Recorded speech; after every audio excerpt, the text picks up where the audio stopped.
Hey there everybody, welcome to Storytime with Jasper. I hope that you all have been doing very well and that you've been taking care of yourselves while you've been out and about. So, we're going to jump into another story today, and we here at Boys and Girls Club have been looking at career day, thinking about where we're going to be in our future, what kind of job we want to do, what kind of thing do we have in us that nobody else can do quite like we can. So to help us get inspired to think about what it is that we are really good at, so what kind of jobs we would like to do, we're taking a look at some very important people in some stories. And so today's story is about a crazy, amazing person, and this book was written by Brad Meltzer and illustrated by Christopher Eliopoulos, and that is I Am Amelia Earhart. Amelia Earhart, maybe you know her as the lady that has planes and things like that, but today we're actually going to get a chance to hear a little bit of her story. So, I hope that you're all ready for another story today. That you're all comfortable, that you have comfy clothes on, that you have your favorite plushie with you. Now I have Zilla in my arms. Give him a big old hug. Oh my goodness, I love him so much. All right, you ready for a story, Zilla? Okay, I hugged him too hard. But we're gonna get into this story right away. So, we're gonna be reading I Am Amelia Earhart.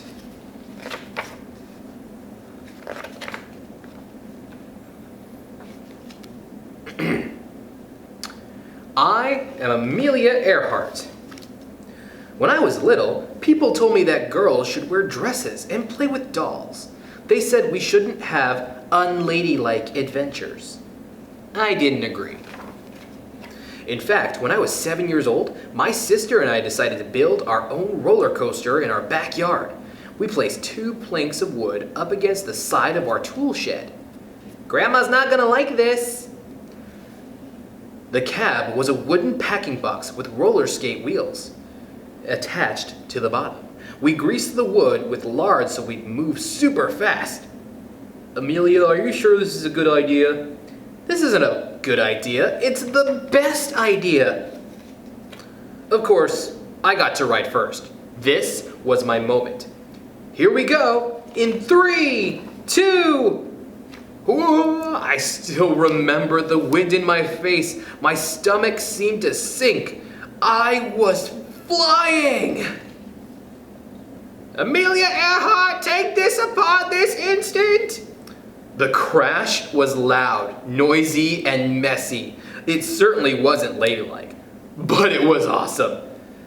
That was awesome! It wasn't the last time I would fly. As I got older, I went to many air shows. When I was 23 years old, but still a kid at heart, my dad took me to meet Frank Hawks, a man who would eventually set many of his own flight records. Are you ready? I'm ready! For $10, Hawk agreed to take me on my very first flight. For 10 minutes, we flew through the sky and out over the Pacific Ocean. By the time I was 200 or 300 feet off the ground, I knew one thing. I had to fly. To save for my flying lessons, I worked as a truck driver, which wasn't ladylike either. Move it, Mac! I also worked as a stenographer, which is a fancy schmancy word for someone who writes down what people say. Blah, blah, blah, blah, blah, blah, blah, blah, blah, blah, blah, blah, blah, blah, blah, blah. I also was even a photographer. Say snook! Snook!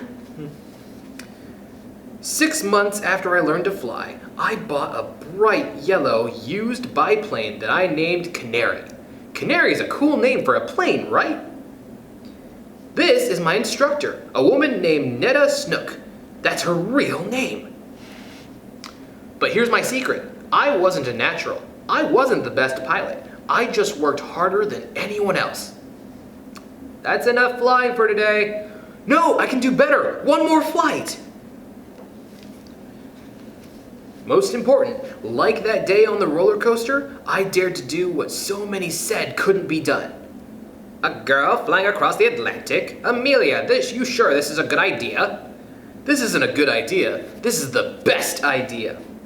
I became the first woman to fly across the Atlantic Ocean, and then the first woman to fly by myself across the Atlantic. Back then, people took boats to get to Europe, sailing for weeks. Planes were still a new thing. In fact, on the day I took off, one magazine ran an article that said women would never be able to fly that far. But I did. To do it, I had to fly for 14 hours and 56 minutes with no rest, no break. Sometimes the sun was so blinding, I could barely see where I was going. This is awesome! In the process, I also broke the record for crossing the ocean in the shortest time, doing it faster than any man or woman ever. In October 1922, I broke the women's altitude record by rising to 14,000 feet. And in July 1930, I set a speed record of over 181 miles an hour. Then I broke an altitude record, which is just a fancy-smancy way of saying I went higher than anyone else. How high did I go? About 12 Empire State Buildings straight up at a time, when no woman had ever gone that high. In my life, I took many flights. Every single time, there was someone who said I wouldn't be able to do it.